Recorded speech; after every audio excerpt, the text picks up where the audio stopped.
Okay, now we're going to look at how to do a test send and then how to do a real send.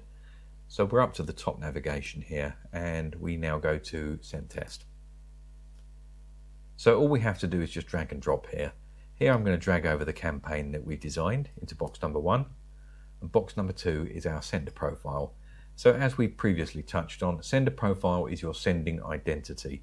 You can have as many of these as you want to inside your account. There is no cost for doing so. This is how you will appear to the outside world. So I'm going to drag across mine. So here's my email address that will show as being from, send from, and reply to.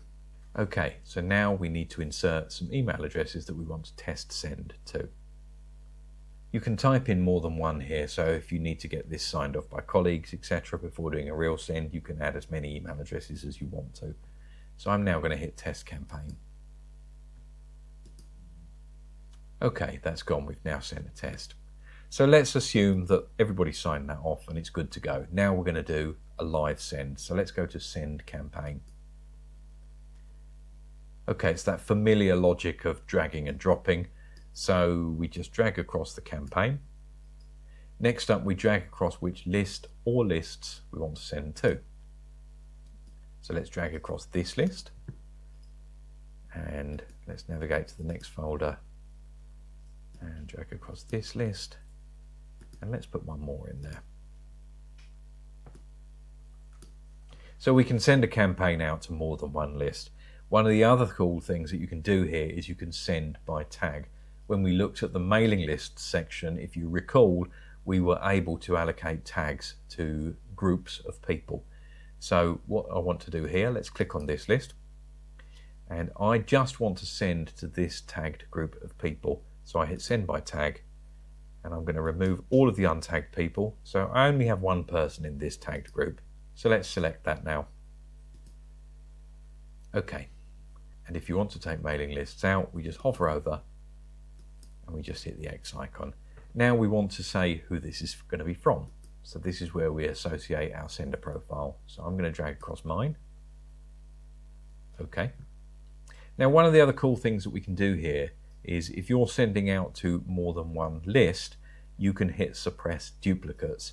So if my email address lives on list number 1 and list number 2, if you sent that out, I would receive that email twice because my name is on there twice. But you don't want to delete me from either one of those lists because I might have bought product number 1 and I might have bought product number 2. So you need me to remain on those lists. But if you hit suppress duplicates here, all that will do is it will just exclude my email address from this multiple send. So I will only get that once. It won't delete me because you don't want me permanently deleted, but will just exclude me. Now by default, tracking is on, so it's tracking opens and clicks. If for any reason you want to switch either of those off, then you can do with that toggle switch.